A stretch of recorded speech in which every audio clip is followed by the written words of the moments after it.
Donc je vais passer la parole à Henri Eckert, sociologue à l'Université de Poitiers, membre du GRESCO, qui va donc nous présenter une communication sur le bac pro et l'ouvrier bachelier, cette figure sur laquelle il travaille, donc dans la perspective de l'insertion professionnelle des jeunes. Voilà, tout est en place. Et donc je lui passe la parole pour 30 minutes précises, évidemment.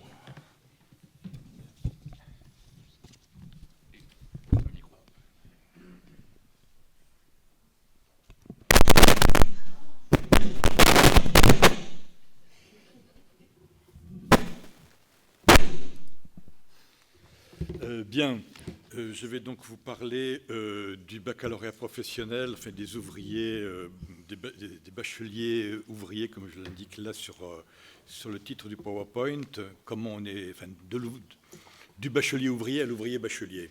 C'est un titre un tout petit peu différent de celui que j'avais donné au départ.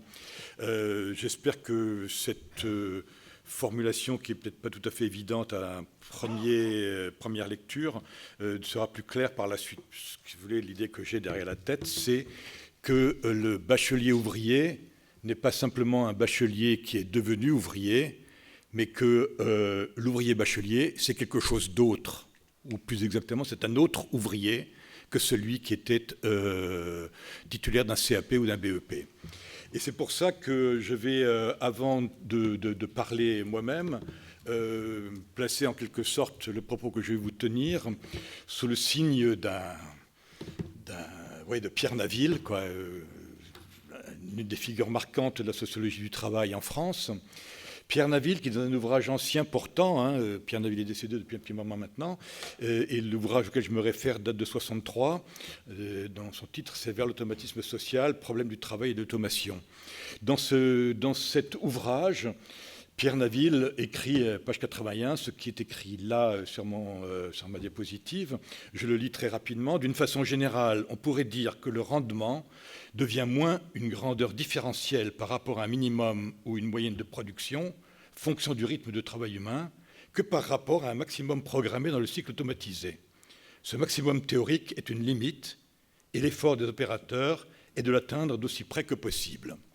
Pourquoi je vous donne cette citation au début? C'est parce que, tout simplement, la productivité ou le rendement, on peut mettre des mots différents là-dessus, quoi, a longtemps été pensé comme en termes d'efforts produits par l'ouvrier pour accélérer ses cadences, pour produire plus de pièces en même temps, par exemple, quoi. Voilà. Vous avez peut-être en tête l'image d'un film d'Elio Petri qui avait pour titre « La classe ouvrière va au paradis », où on voit le personnage principal du film justement pris dans cette tension qui consiste à produire toujours plus dans un temps donné, par le fait d'un investissement dans son travail et d'un effort fourni dans son travail. Or, ce qui se passe avec le développement de systèmes automatisés, et c'est ce que nous dit Pierre Naville dans cette citation, c'est tout à fait autre chose.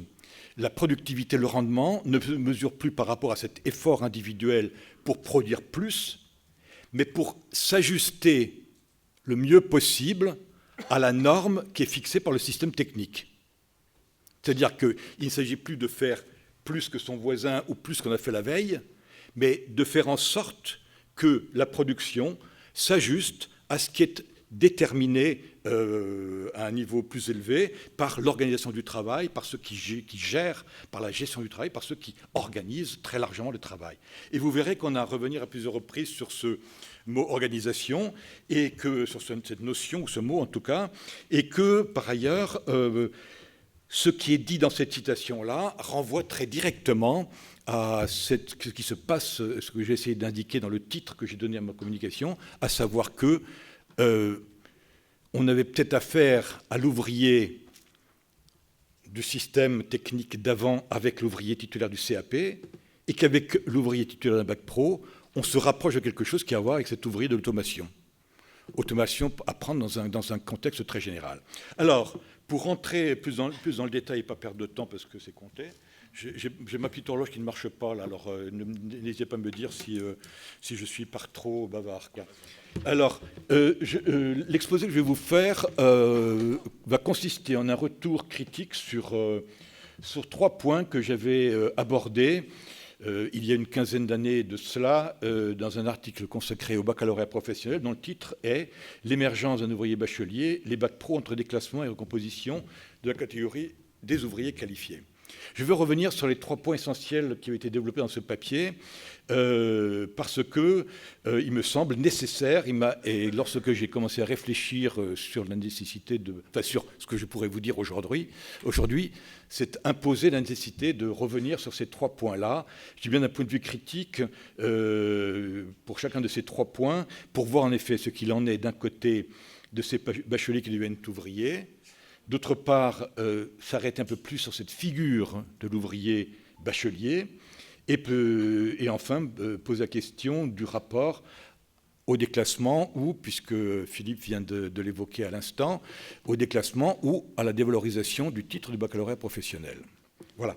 Alors, sans traîner, rentrons dans le vif du sujet, et je vais vous donner d'abord un premier cadrage qui porte sur les ouvriers selon leur diplôme, un classement des ouvriers selon leur diplôme, en se référant à plusieurs données qui sont issues des recensements de la population en 82, 90, 99, 2007 et 2012, et donc sur des données fournies par l'INSEE.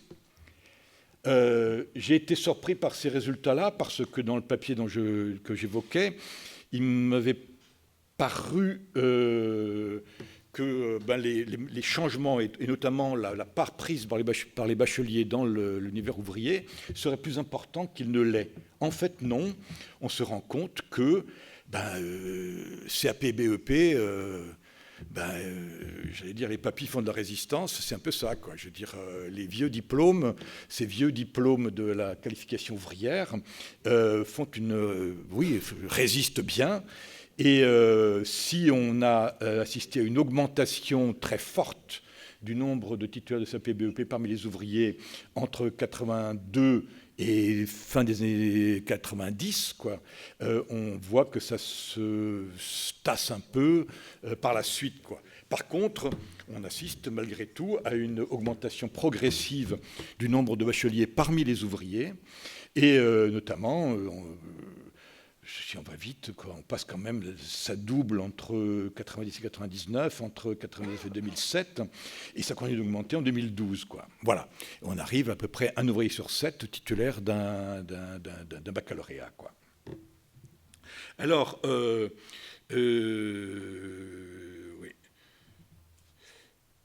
oui, alors cette part des bacheliers est peut-être légèrement sous-estimée dans la statistique que je vous donne là, que je reprends de l'INSEE, je veux dire, elle est légèrement sous-estimée dans la mesure où, j'aurais dû vous le dire tout de suite, dans ce tableau ne sont pris en compte que les ouvriers entre 25 et 54 ans, quoi. Voilà. Bien, mais sur la base de ce constat-là, la question que je me suis posée, et cette fois-ci non plus en me référant à des statistiques de l'INSEE, mais des statistiques du CEREC, fondées sur les enquêtes génération, je me suis posé la question de savoir qui devient ouvrier aujourd'hui. Très généralement, sans a priori aucun, qui devient ouvrier et dans quelle proportion, quoi. Alors j'ai pris les enquêtes génération, comme je vous le disais à l'instant. J'ai pris l'enquête génération 92 que j'ai tronquée en 95, puisqu'à l'origine elle a été faite en 98, donc je tronque en 95. Les autres étant aussi portant sur 3 ans de parcours. Je prends donc 92 en 95, 98 en 2001, 2001 en 2004, 2004 en 2007, 2007 en 2010. Voilà, j'ai pas eu, comme Philippe, l'avantage de pouvoir bénéficier de l'enquête 2010 en 2013, puisque le CEREC n'est pas encore disposé à mettre cette enquête-là à la disposition de l'ensemble de la communauté scientifique, comme on dit généralement dans ce cas-là, et se réserve encore, pourtant 2 ans après, la primeur de cette enquête. Bon, voilà. Mais donc, je ne peux vous donner que des résultats un petit peu moins à jour que ceux de Philippe. Et qu'est-ce qu'on constate là ? Comment faut-il lire ce tableau, tout simplement, quoi ? Je veux dire, si on prend le premier chiffre, 20,8, un jeune sur 5 occupait toujours 3 ans après la sortie de formation initiale, un emploi d'ouvrier. Si j'avais fait une distinction entre garçons et filles, cette proportion aurait sans doute grimpé. Et on serait sans doute autour de 25%, quoi. Je veux dire, enfin, je dis ça de manière très globale. Un quart, quoi. On serait autour d'un quart. Mais là, je mélange tout le monde. Je n'ai pas fait distinction de genre, enfin de sexe, pardon. Et je veux dire, donc voilà. Ce qui veut dire que si on continue à lire le tableau très rapidement, on se rend compte que ceux qui deviennent ouvriers, les gros effectifs de ceux qui deviennent ouvriers, sont bien du côté des sortants au niveau 4 et au niveau 5. Niveau 5, c'est APBEP, plus d'autres petits diplômes qui peuvent traîner par là. Et sortant de niveau 4, c'est-à-dire des bacs pro pour l'essentiel, mais pas exclusivement, puisqu'il y a toujours quelques titulaires de baccalauréat technologique, des titulaires de brevet de technicien qui deviennent ouvriers, quoi. Voilà. Pour la fluctuation des effectifs, je vous ai fait un petit graphique qui vaut ce qu'il vaut, mais qui peut être indicatif d'un certain point de vue, quoi. Je reprends les courbes, donc en prenant uniquement les niveaux 3, 4+, 4 et 5. 4+, ce sont ceux qui ont fait un baccalauréat, qui ont poursuivi des études supérieures, mais qui n'ont pas conclu par un diplôme. Et donc, si on prend ces générations-là, qu'est-ce qu'on voit ? On voit que la génération 92 en 95, c'est le bleu le plus foncé, celui qui est, quand vous partez du bas, la deuxième courbe, quoi, la bleu foncé. Quand on passe à la génération 98 en 2001, on saute à la courbe qui est tout en haut, celle en espèce de marron, là, rouge-marron, c'est pas quelque chose de couleur, hein, c'est Excel qui impose maintenant ce genre de couleur guimauve. Voilà, donc on saute à cette courbe-là, et puis quand on prend 2001, 2004, 2007, les générations suivantes, on redescend. Voilà. Et on constate que cette fluctuation de la part de sortants à un niveau donné d'une génération donnée fluctue très fortement en fonction d'une conjoncture économique, quoi. En gros, on peut rapporter ces écarts. Voilà la conclusion qu'on peut tirer de ce petit graphique. Les écarts peuvent être rapportés des effets de conjoncture économique essentiellement, mais que globalement, l'allure est la même, l'allure des courbes est la même, quoi. On a grosso modo toujours le même cas de figure, une majorité de sortants au niveau 5 et un gros paquet de sortants au niveau 4 qui deviennent ouvriers. Voilà.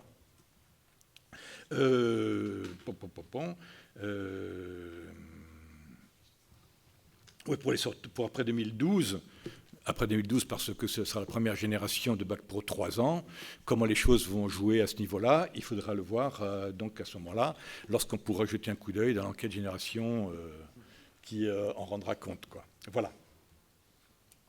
Alors maintenant, je vais focaliser un peu plus sur le devenir ouvrier selon la taille des entreprises, parce qu'il se passe quelque chose qui me paraît intéressant de ce point de vue-là, lorsqu'on distingue des entreprises selon leur taille. J'ai pris une distinction qui était, ma foi, assez classique et assez immédiate, puisque le seuil de 50 salariés en France est un seuil déterminant, quoi. Je veux dire, c'est à partir de 50 salariés qu'un certain nombre d'obligations s'imposent aux entreprises et qu'il m'a paru intéressant de le prendre à ce niveau-là. J'avais fait des essais à 10, à 20. Finalement, je me suis dit, allez, soyons sages et prenons simplement la distinction classique à 50. Lorsqu'on prend 10 et 20, on constate des effets assez identiques. Mais qu'est-ce qu'on voit là, plus particulièrement, au-delà de ces pinailleries, sur les effectifs eux-mêmes? Qu'est-ce qu'on voit? Je vous ai mis des chiffres en gras. Et pourquoi j'ai mis ces chiffres en gras? Parce qu'il est intéressant de constater que si on prend une entreprise de 50 salariés et plus, on a, pour les sortants de niveau 3 industriel, 89%, entre 9 sur 10, qui sont ouvriers qualifiés. Sur 100, il y en a 89 qui sont ouvriers qualifiés. Si on prend les 4 industriels, donc les sortants des bacs pro, la spécialité production, quoi, on est à 82 et on est à 75 lorsqu'on arrive au niveau 4 industriel, c'est BEP, quoi. Si on compare à ce qui se passe du côté des entreprises de moins de salariés, qu'est-ce qu'on constate? On constate une progression inverse, une figure de chiasme, tout simplement, quoi, hein, voilà. Alors qu'on passe de 89 à 82 à 75, lorsqu'on prend les entreprises de moins de 50 salariés, on passe, en montant, en descendant de niveau, à une courbe ascendante. 59, 73, 79. Les choses sont encore plus nettes lorsqu'on prend les diplômes eux-mêmes. J'aurais pu faire ça sur d'autres générations. J'ai pris la plus récente de celle dont je disposais, donc 2007 en 2010. Et qu'est-ce qu'on voit? On voit là aussi que parmi, si on prend les sortants de CAP par exemple, dans les entreprises de plus de 50 salariés, sur 100, on en a 73 qui deviennent ouvriers qualifiés. Par contre, dans l'entreprise de moins de 50, ce chiffre grimpe à 83. Si on prend le BEP, on a une cas de figure pas tout à fait identique, mais passons au bac pro qui nous intéresse davantage.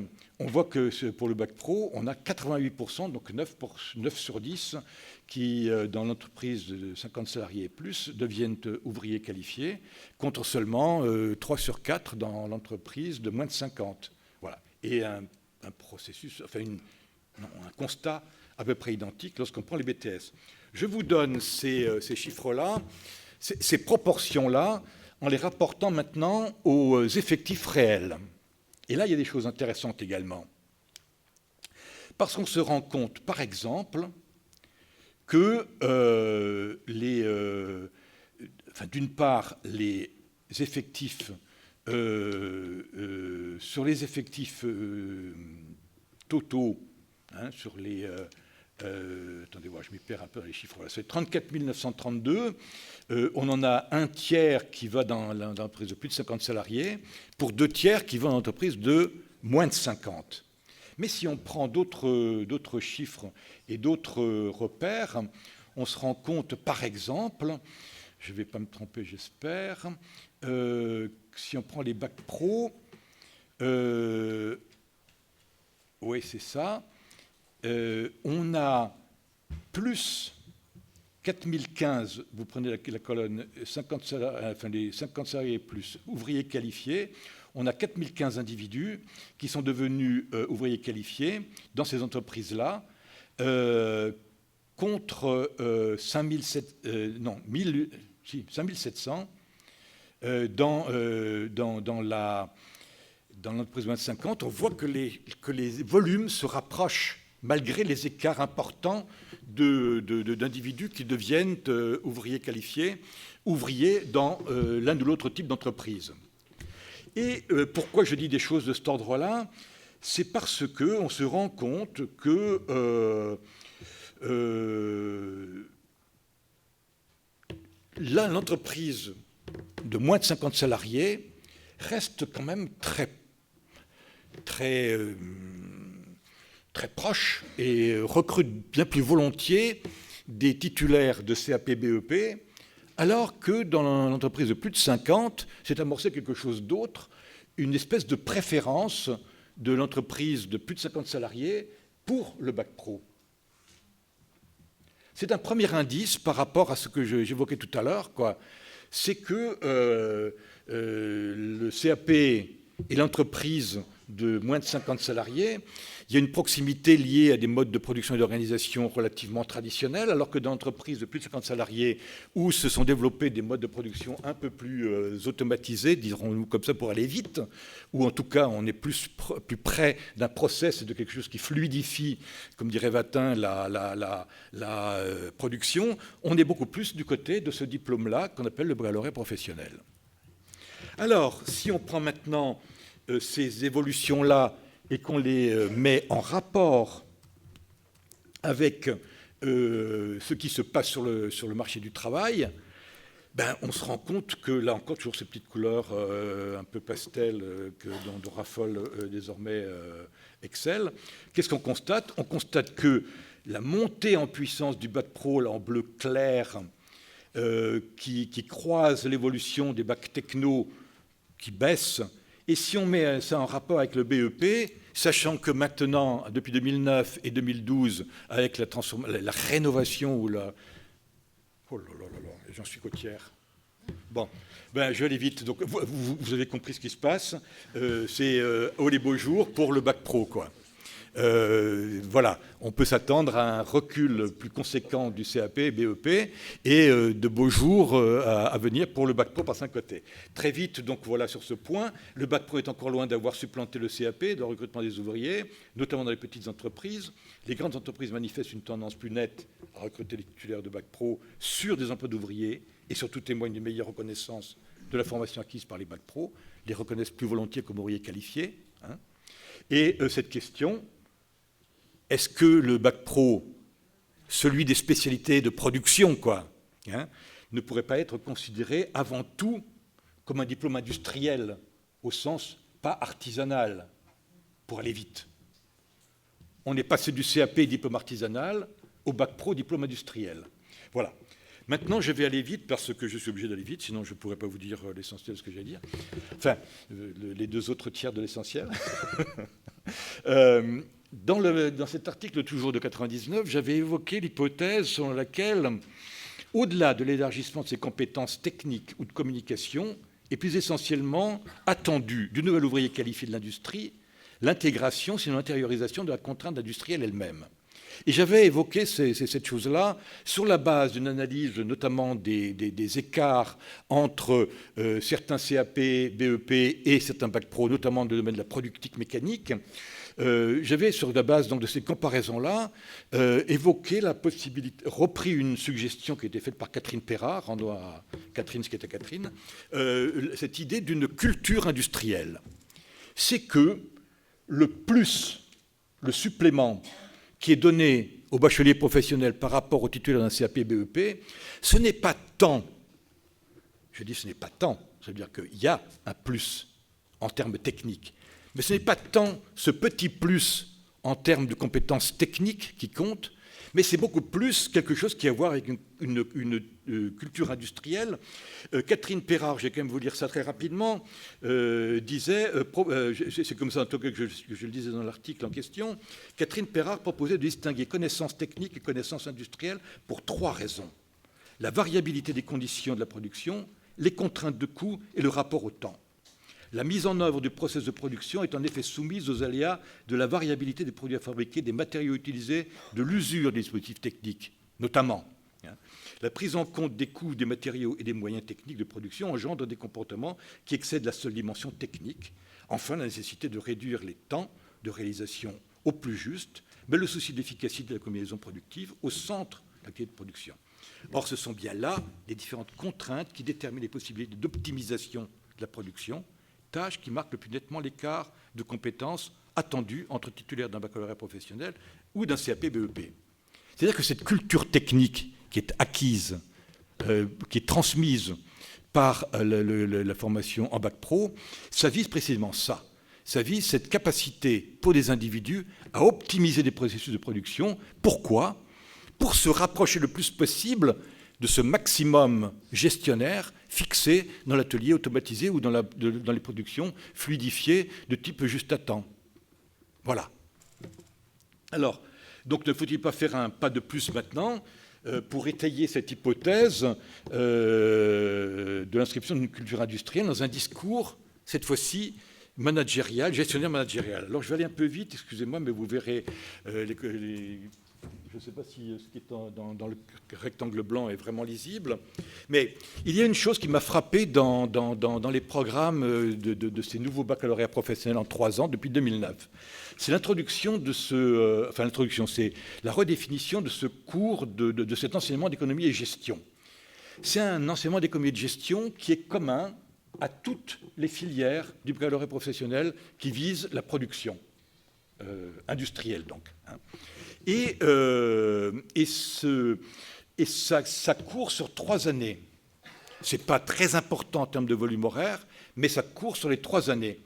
Et ces 2 caractéristiques-là, donc communs et sur 3 années, constituent, me semble-t-il, une des caractéristiques importantes, une des originalités de ce nouveau cursus. Et cet enseignement a été justifié ainsi, c'est dans des terminologies du BO, quoi, du bulletin officiel. Je pourrais vous le lire tout à l'heure s'il le faut, mais sinon je vais me faire gronder par le maître de séance. Et je saute donc tout de suite aux objectifs de ce programme. Qu'est-ce que nous dit qu'est-ce qu'on peut, en lisant ce programme, qu'est-ce qu'on peut en tirer? L'opérateur n'est plus, et je dis bien l'opérateur, on est vraiment passé dans la figure de l'opérateur, on n'est plus du côté de l'ouvrier, on est rentré du côté de l'opérateur. Je pourrais vous donner des références sur ce sujet-là si vous voulez tout à l'heure, parce que ça me paraît très important. L'opérateur n'est plus appelé à se situer par rapport à un métier ou à une culture de métier, celle qui avait fait la force de l'ouvrier titulaire du CAP. Il doit au contraire intégrer, je cite, un contexte professionnel donné et acquérir la culture et les comportements propres, les pluriels sont importants, aux métiers et aux emplois du secteur professionnel envisagé. Il doit se situer dans une organisation dans laquelle il est appelé à évoluer et plus largement, être capable de se situer aussi dans l'environnement de cette organisation, puisqu'il devra vraisemblablement changer d'organisation à plusieurs reprises et se former tout au long de sa vie. Il y a ces contraintes-là. C'est donc un agent mobile au sein de l'organisation qui doit mettre sa culture industrielle au service de celle-ci, de l'entreprise, de l'organisation, et être en mesure, quand cela s'avère nécessaire, de passer d'une organisation à une autre. Voilà. Alors voilà le contenu de cet enseignement-là, qui est organisé, il y a 5 axes, pardon. Dans chacun des axes, il y a des thèmes, je ne peux pas m'y arrêter plus longuement, vous pouvez les lire tout en m'écoutant. Si cet enseignement d'économie-gestion doit permettre à l'élève de s'y retrouver dans l'organisation dans laquelle il effectue ses stages, les fameuses PFMP, les périodes de formation en milieu professionnel, donc voilà, il doit aussi, cet enseignement doit aussi l'aider à intégrer des organisations susceptibles de l'accueillir au terme de sa formation. CF, axe 2, insertion dans l'organisation. Mais cet enseignement doit aussi le familiariser avec une rhétorique. Ça, c'est très important, me semble-t-il. Cet enseignement doit le familiariser avec une rhétorique gestionnaire managériale et le sensibiliser tant aux contraintes que subit l'organisation qu'aux mutations de l'organisation liées aux transformations du contexte de l'environnement de l'entreprise. Voilà. Et, pardon, je cherche la suite de mon texte. Voilà. Voilà. Voilà, c'est ça que j'ai même à lire, j'ai peur le fil, quoi. Et donc, c'est l'inculcation, je dirais, de cette rhétorique gestionnaire managériale. Je dis bien inculcation, parce qu'il y a un effet de répétition. J'ai consulté les manuels qui sont mis à disposition, j'ai travaillé notamment sur les manuels qui ont été mis à disposition de ces jeunes. On leur répète tout un langage qui sonne exactement comme le langage que peuvent tenir les managers fringants en costard et cravate bleu pâle. Voilà, c'est exactement le même discours. Et on leur répète et on leur inculque cette rhétorique gestionnaire. Et ça me paraît décisif. Il s'agit de fournir aux futurs bacheliers professionnels des repères et des modes de raisonnement qui, certes, leur permettent de s'y retrouver durant leur période de stage et par la suite dans l'entreprise. C'est-à-dire qu'il y a une utilité effective à cet enseignement-là, mais en les enfermant dans cette rhétorique, précisément. Et les modes de justification des comportements ou des ajustements ou les familiariser avec une manière de penser les ajustements dans les organisations productives. Voilà. Je continue. Alors là, je suis emmêlé les pinceaux. Voilà. Non. Voilà, oui, c'est ça. Alors, je détaille là un des axes, je ne peux pas m'y arrêter plus que ça, mais voilà, on leur parle de combinaison des facteurs de production. Voilà, bon, c'est très bien par un côté, mais c'est toujours dit dans une rhétorique. Oh là là. Donc, dans un point de vue très fonctionnaliste, quoi, je dirais, quoi. Dans un point de vue essentiellement fonctionnaliste, voilà, et qui ce point de vue fonctionnaliste qui converge avec la transmission d'une culture industrielle. Ou plus exactement, cette transmission d'une culture industrielle est comme enchâssée dans ce discours gestionnaire managérial.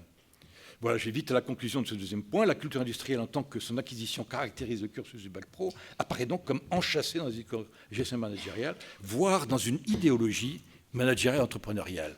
La série des enseignements qui leur sont proposés se termine sur créer son entreprise, quoi. Soyez tous des entrepreneurs vaillants et courageux pour sauver la France dans le contexte tragique dans lequel elle est en ce moment. Voilà. Voilà. Et donc, si vous voulez, il s'agit de prédisposer ce jeune à s'inscrire de manière fonctionnelle dans les organisations productives afin de contribuer à l'optimisation de la production. L'ouvrier bachelier s'en trouverait de ce point de vue-là d'autant plus éloigné de ce que j'ai appelé très rapidement un ethos ouvrier traditionnel. Très vite sur le dernier point. Pourquoi ça ne veut plus avancer là? Voilà. Dans la troisième partie de l'article, j'avais parlé de désenchantement des jeunes bacheliers professionnels, contraints d'accepter des emplois d'ouvriers alors qu'ils avaient nourri l'espoir, en passant du BEP au bac pro, d'échapper à la condition ouvrière, à une destinée ouvrière. Cet accès au bac pro leur a certainement permis d'échapper au chômage, ce qui n'est pas un maigre effet, je dirais, quoi, dans le contexte qui... voilà. Il leur a certainement permis d'obtenir des emplois, mais j'allais dire de manière un peu rapide, en les piquant en quelque sorte aux titulaires de CAP et BEP qui, eux, ont eu plus de mal à y accéder. J'avais, hélas, en même temps que je parlais de ce désenchantement, utilisé à d'autres endroits le terme de déclassement. À mon grand regret, et j'avais à mon grand regret aujourd'hui, utilisé ce terme de déclassement dans le titre même du papier. Et la question qui m'est revenue, c'est, est-il juste de parler de déclassement?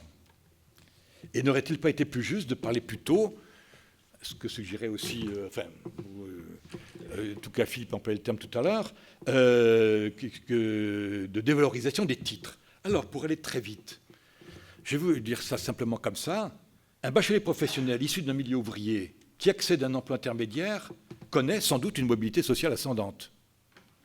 Un bachelier professionnel issu d'un milieu intermédiaire ou supérieur qui accède à un emploi ouvrier connaît bien évidemment une mobilité descendante, en tant qu'on la juge de la mobilité sociale et du déclassement par rapport à la position acquise antérieurement par la famille, quoi, ou dont la personne hérite en tant que fils d'eux.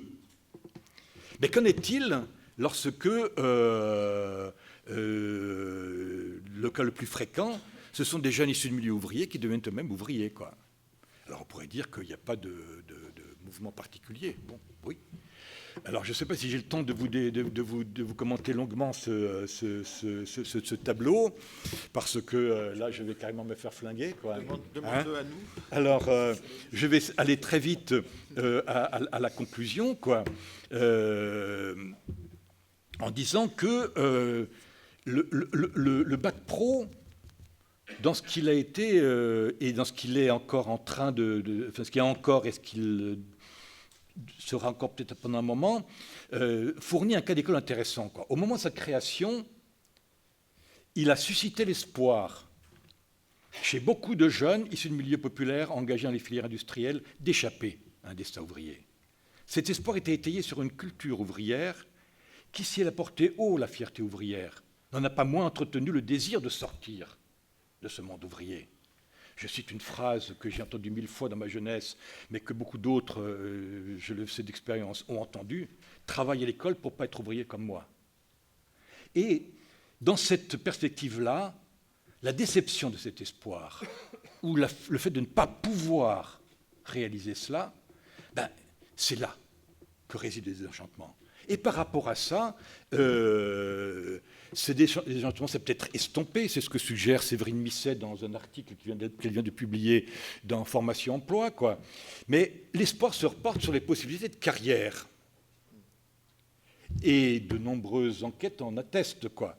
Mais ces carrières se heurtent aujourd'hui de plus en plus dans un contexte de réduction de l'emploi ouvrier et sur fond de crise de l'emploi qui persiste, au rétrécissement des carrières et plus directement aux concurrences entre diplômés de niveaux différents. C'est sans doute l'exaspération des concurrences entre diplômés sur le marché du travail qui influe le plus fortement aujourd'hui les valeurs, le plus fortement la valeur effective des diplômes. Ce qui est en jeu pour les bacs pro d'origine ouvrière, devenus ouvriers, n'a rien à voir avec un déclassement. Ce qui est en jeu, c'est la valeur des diplômes, que l'on considère sa valeur d'usage, qu'on peut approximer par la position sociale, socio-professionnelle de l'individu, ou sa valeur d'échange, qu'on peut approximer par le salaire, ou plus généralement par une valeur symbolique. ce que ce diplôme a fait rentrer dans les têtes et ce que les enseignants ont fait rentrer dans les têtes de ces jeunes-là. Et ce que peut-être, à en croire ce qu'expliquent Patrick Venot et Josiane Padeux dans un autre article de formation-emploi, ce que c'est une certaine manière de pratiquer l'enseignement, même des disciplines professionnelles au bac pro, entretient encore aujourd'hui, très vivement, quoi.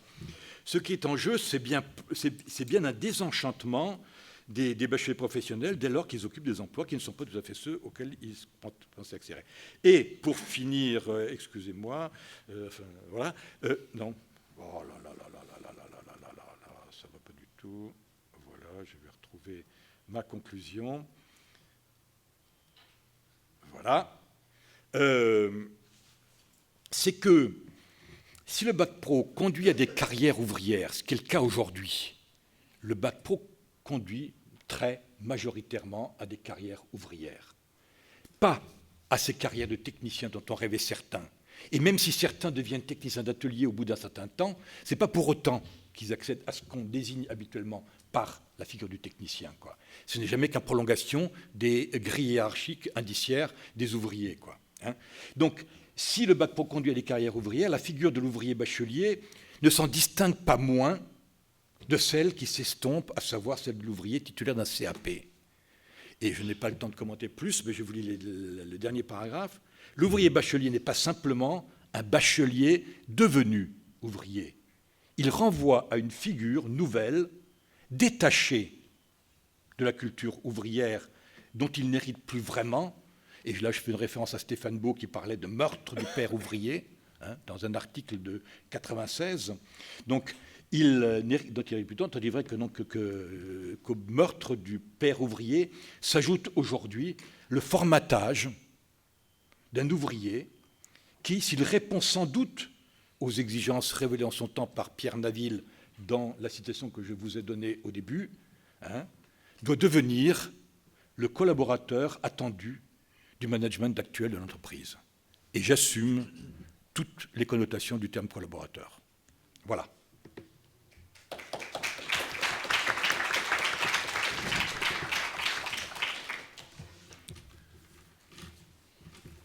Je suis désolé. Merci beaucoup pour cette perspective absolument passionnante. Alors comme on l'a fait depuis le début du colloque, je pense qu'on enchaîne et on essaie de repousser les questions à la fin de ces 4 communications, un programme très dense ce matin, mais il faut s'en féliciter évidemment.